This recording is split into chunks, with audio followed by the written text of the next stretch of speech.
Hi everyone, welcome to good reviews channel. நாம் இன்னைக்கு பார்க்க போகிறது அகோரி படத்தோட ரிவ்யூ தான் பார்க்க போகிறோம். இந்த படத்தோட கதை என்னன்னா, ஒரு டைரக்டர் இது வரைக்கும் யாருமே எடுக்காத ஒரு படத்தை எடுத்து உலக சினிமாவையே திரும்பி பார்க்க வைக்கணும்னு நினைச்சு நிறைய ஆராய்ச்சிலாம் பண்ணி ஒரு கதையை எழுதுறாரு. பட் ஒரு சில காரணத்தினால அவர் எழுதின கதையை வச்சு படம் எடுக்க முடியாத சூழ்நிலை ஏற்படுது. அதனால அவர் ரொம்பவே மனசு உடைஞ்சி தற்கொலை பண்ணி இறந்து போயிருந்தாரு. தற்கொலை பண்ணி இறந்து போன அந்த டைரக்டரோட ஆவி அவர் இருந்த வீட்லயே சுத்திட்டு இருக்கு.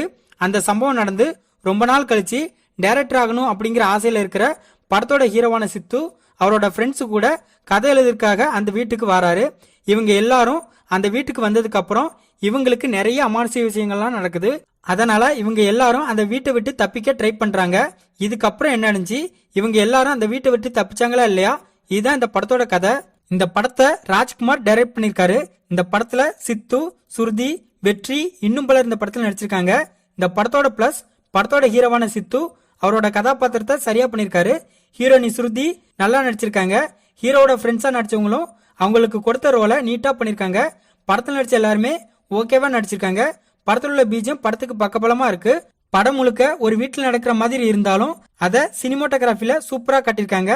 படத்தோட ஸ்டார்டிங்ல உள்ள சீன்ஸ் ரொம்ப இன்ட்ரெஸ்டிங்கா இருக்கு. மத்தபடி இந்த படத்துல பிளஸ் சொல்ல பெருசா எதுவும் இல்ல.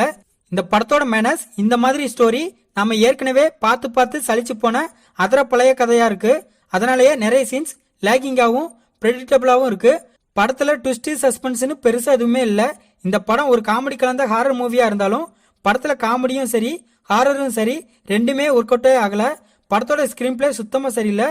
படத்துல ஸ்டார்டிங் சீன் இன்ட்ரெஸ்டிங்கா இருந்தாலும் போக போக ரொம்ப போரிங்கா இருக்கு. படத்துல புதுசா எந்த ஒரு சுவாரஸ்யமும் இல்ல. படத்தோட ரேட்டிங்கை இன்னும் பெட்டரா பண்ணிக்கலாம். மொத்தத்துல இந்த படத்தை பார்க்கலாமா கேட்டா ஒரு பிலோ ஆவரேஜான காமெடி கலந்த ஹாரர் மூவி பார்க்கணும்னு நினைக்கிறவங்க இந்த படத்தை பார்க்கலாம். இந்த வீடியோ பிடிச்சிருந்தா லைக் பண்ணுங்க, ஷேர் பண்ணுங்க, சப்ஸ்கிரைப் பண்ணி சப்போர்ட் பண்ணுங்க. Thanks for all.